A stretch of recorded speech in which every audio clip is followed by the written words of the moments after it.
আসসালামু আলাইকুম। ইমোতে কি অপরিচিত মানুষ কল দিয়ে আপনাকে দিনরাত ডিস্টার্ব করছে?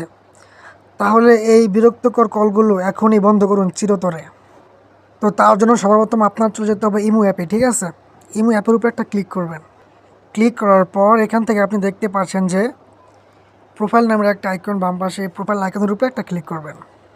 ক্লিক করার পর এখানে আপনি দেখতে পাচ্ছেন যে সিকিউরিটি অ্যান্ড প্রাইভেসি নামের একটা অপশান।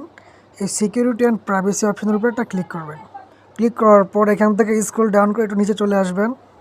নিচে আসার পর এখানে দেখতে পাচ্ছেন যে কল নামের একটা অপশান, কল, ঠিক আছে? এই কলের উপরে একটা ক্লিক করবেন। ক্লিক করার পর এখানে 3টা অপশান আছে। একটা হলো এভরিওয়ান, আরেকটা হলো মাই কন্ট্যাক্ট, আরেকটা হলো নোবডি, ঠিক আছে? তো যেহেতু আপনাকে অপরিচিত কেউ ফোন করে, যাতে এই ফোনগুলো না আসে, তো আপনি কি করবেন, এখান থেকে মাই কন্ট্যাক্ট যেটা আছে এখানে সিলেক্ট করে দিবেন। তাহলে আপনার মোবাইলে বা আপনার ইমোতে সেভ করা যারা আছে তারা শুধু আপনাকে ফোন দিতে পারবে। অপরিচিত কেউ আপনার মোবাইলে ফোন দিতে পারবে না। তো আশা করব ভিডিওটি আমি ভালো করে বোঝাতে পেরেছি আপনাদেরকে। আর আমার ভিডিও যদি ভালো লাগে তাহলে অবশ্যই আমার চ্যানেলটা সাবস্ক্রাইব করে দিবেন এবং পাশে থাকা বেল আইকনটি অল করে দিবেন।